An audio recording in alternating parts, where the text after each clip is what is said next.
Mainit na pinag-usapan at pinagdebatehan ang pagharang kamakailan ng mga gwardya ng BGC o ng Bonifacio Global City sa Taguig sa mga kabataang ito.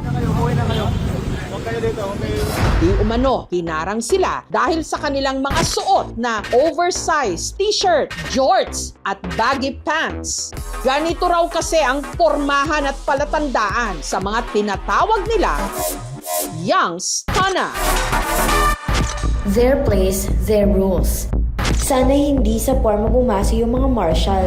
Sa mga nakalipas na linggo kasi, ang mga Young Stunner ang itinuturo sa likod ng ilang mga riot at nakawan sa BGC. Kaya tuloy may nagbansag dito na Bonifacio Gangster City. Pagpapanatili ba ito ng seguridad sa isang public space pero isa ring private property o maituturing na diskriminasyon at pagpapakita ng elitism?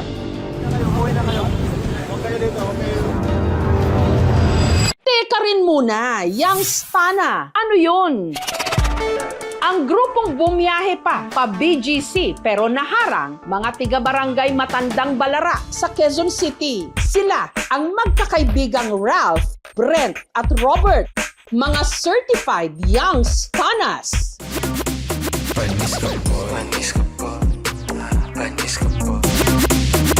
Sa mga tropa ko po nakuha. Parang nagandaan din po sa suot nila. Tinatry po namin kung babagay sa amin.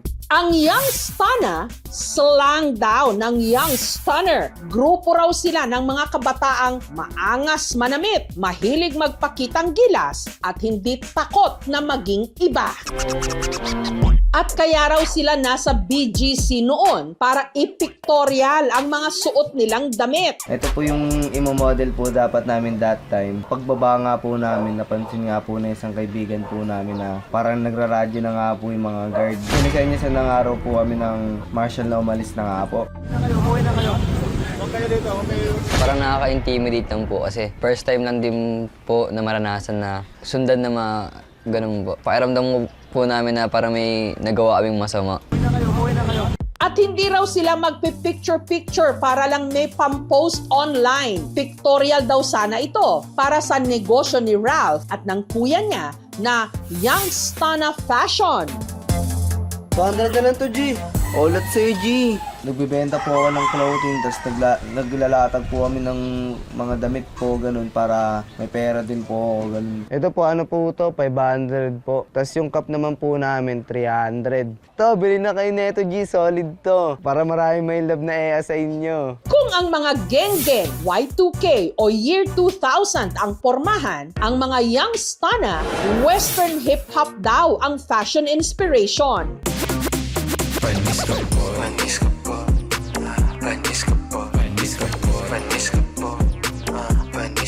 Pag ganito po suot ko, confident ako lumabas-labas sa mga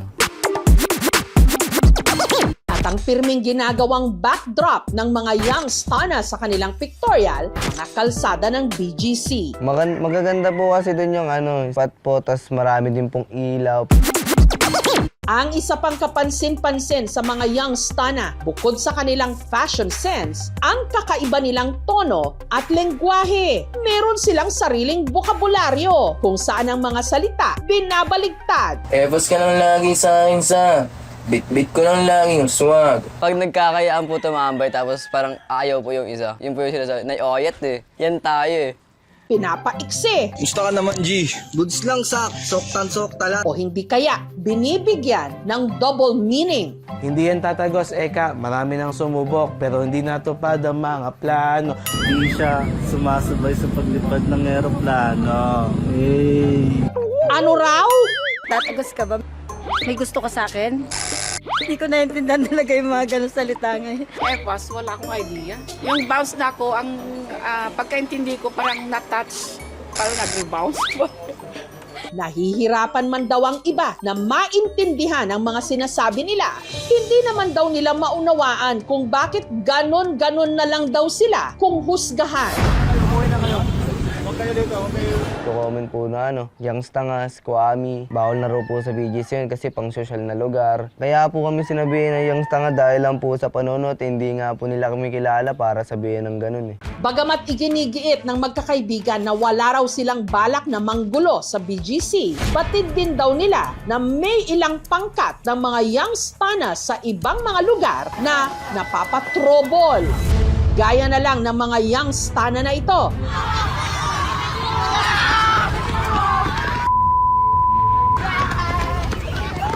Na na-videohang nagtatakbuhan sa isang park sa General Trias sa Cavite.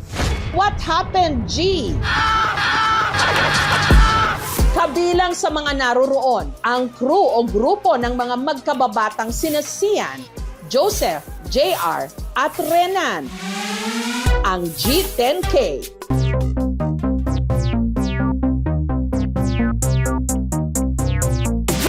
Mahigit 5 years na rin po kami nagsasamang magtatropa po. Ang meaning po ng G yun, parang katawagan lang po namin na WhatsApp G. Then yung 10 po, nagsimula po sa unang members po namin, is 10 lang po talaga. Tapos yung K po, sumisimbolo po sa ito sa pera. May bitaw ba kayo? Opo. Paano yun? Gusto lang nilang linawin sa mga nangmamataraw sa kanila. Ang kanila raw talagang trip, hindi magbasag ulo, kundi mag-food trip. Quality time po kami, like Boodle Park.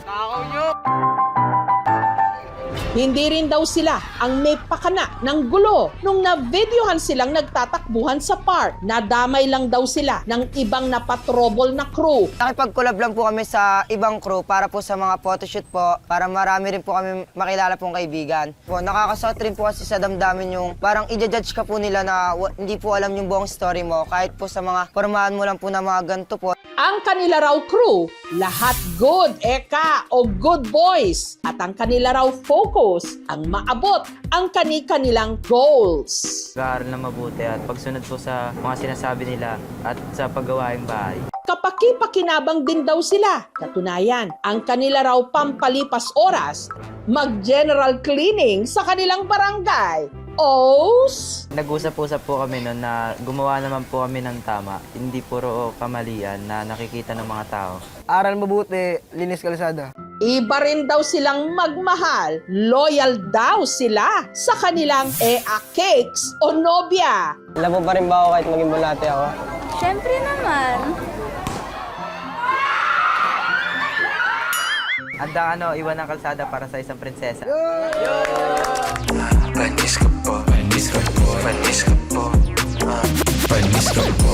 Pero paano nga ba umusbong ang Youngs Tana culture sa mga Pinoy Gen Z? Isa sa nagpasimuno raw nito ang tiga North Caloocan na si Carlo, also known as Low Drip Pin. Alam po yung dripin na yan kasi yung pinoporma ko po ng mga nakaraan, mga 2024, drip po talaga. Ang kanya raw mga bitawan, inspired ng kanyang mga iniidolong rapper. Sa mga New York rapper po, doon po natutunan yung ganung forma. Sabi ko parang gusto kong pausuhin to dito sa Pilipinas. Ang kanya raw claim to fame, ang husay niya sa pag-sturdy na isang nauusong dance craze.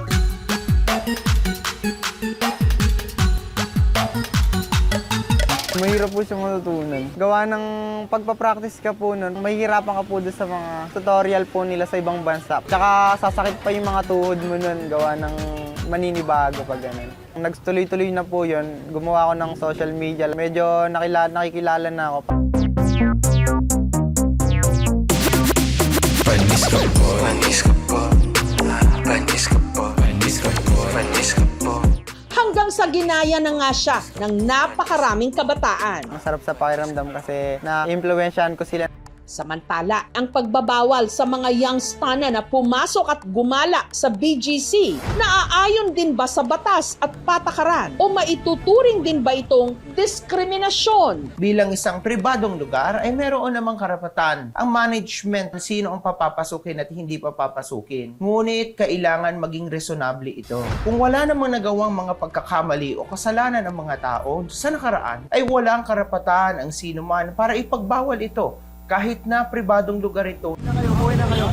Huwag Kung mapapatunayan na ang mga ito ay talagang nanggugulo at kilala na sila ng mga marshals, ay maaari naman talaga silang ipagbawal. Sa ilalim ng Article 26, Paragraph 4 ng ating Civil Code ay ipinagbabawal na hamakin o libakin ang sinuman dahil lamang sa kanyang mababang katayuan sa buhay. Sinubukan naming hinga ng panayam ang pamunuan ng Bonifacio Global City tungkol sa insidente. Wala pa silang tugon sa oras ng ulat na ito. Merong certain assumptions when you're wearing clothes. Pero mga symbolic meaning mga brands na to that pertains to someone's background, power, and economic status. When it comes sa criticism or pag-i-stereotype or pag-i-stigmatize sa mga tao, we need to be more critical kung ano ba talaga yung effect ng ginagawa natin. Kung ipaparallel din natin to, noong September 21, marami ring mga kabataan na youngster lumabas at nagprotesta. Pero pagkatapos ay tina-target sila. No? Sila ang sinasabihang mga naging rason for the riots. May outrage na nararamdaman ang mga marginalized or poor communities. Huwag po kami judge sa gantong suot, tsaka ba't po kayo nandidiri? Ano lang naman po to. Pananamit lang din naman po namin to. Panis ka boy, boy, panis ka boy. Nararapat lang panagutin ang mga gumagawa ng krimen at gulo. Pero ang tunay na kaayusan nagmumula sa patas na pagpapatupad ng batas para sa lahat.